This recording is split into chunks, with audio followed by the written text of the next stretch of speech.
Yeah, look, it's a little of an unusual term, and there's a number of different professions that use behaviour as part of it. And the easiest way that I heard it explained was actually from a teacher who, when talking to her parents when she was concerned about a child's sort of progress at school, was that we're optometrists who look at visual behaviours. And it's the idea being that, we're looking at more than just sight, how you're using your eyes for learning and moving through the world. Where the name originally came from was human behaviour. Back in the sort of mid sort of century last year, there was that, with the emergence of trying to understand how people think and psychology and all of those sorts of things, they were trying to take a more holistic view that if humans spend a lot of their day moving and doing things, and we call those kind of things behaviours, how does vision fit within the whole totality of humans doing things, so human behaviour? And so behavioural vision care, or behavioural optometry, was the term that was sort of came out of that.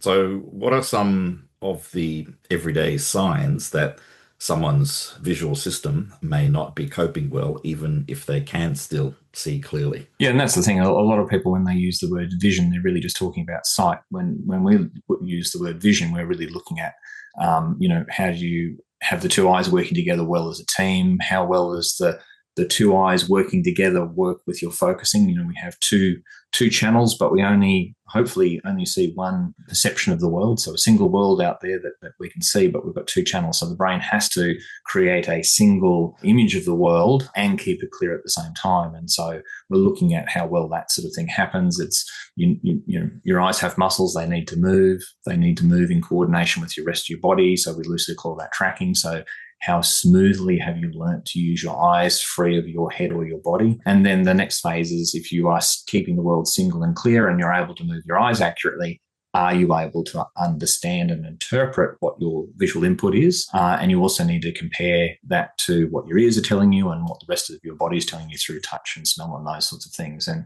vision, we look at being kind of a master sense that gathers all that information around and attaches it to visual images, so that when we see something, it's not just a picture we see, we have all that understanding about how we interact with it and all the other things that go along with that particular object. So what would be some symptoms that somebody might have a functional vision problem as opposed to simply just an eyesight problem? Yeah, so at the extreme, you might get double vision, so that the breakdown of keeping the world single. You might get some blur that comes and goes. It could be, and I think I've talked about this in the past, I would like to break it into eye-related symptoms and performance-related symptoms. So an eye-related symptom is that you don't need to be an optometrist to kind of think, oh, that kind of sounds like an eye thing. So if you're rubbing your eyes, if you're getting sore eyes, if you're getting eye strain, if your eyes are pulling, we've talked about blur and double vision.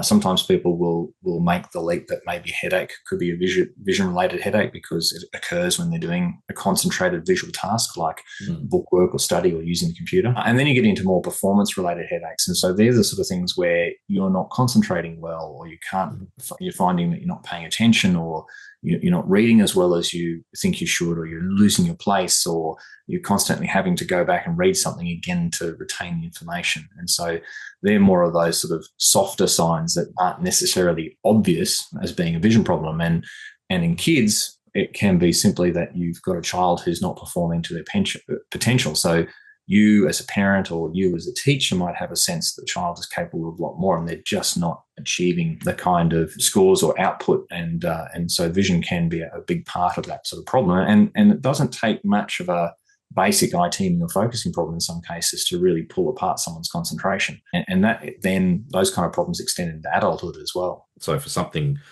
even like a routine daily activity like driving then, so that's if you're suddenly like finding that's becoming like more difficult, or you're feeling some discomfort around that, is it possible that could be a functional vision issue? Yeah, look, and it can be subtle. It can be things like, why don't I feel comfortable driving at night anymore? How come I don't feel comfortable driving in the wet weather anymore? And sometimes you might put it down to just pure confidence. If you're getting a bit older, maybe you kind of go, well, maybe I'm losing my skills and my reaction times are sort of slowing down. It could be the person that is constantly taking a bit of paint off their car whenever they park, misjudging where they need to go and I do remember working with a lady who was getting vision-related headaches, and partway through her therapy, she came in quite excited and said that she no longer has to take 10 goes to park a car. She just drives into the spot now. And so for her, the vision problem wasn't just her fighting the vision problem, which created a stress-related headache.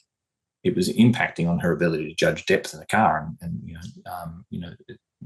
she hadn't kind of equated it with a vision problem. But it's very much about understanding where you are in space, and it goes back to that word behavioural optometry, the behaviour of driving a car being impacted by how well our vision is allowing us to do that with skill.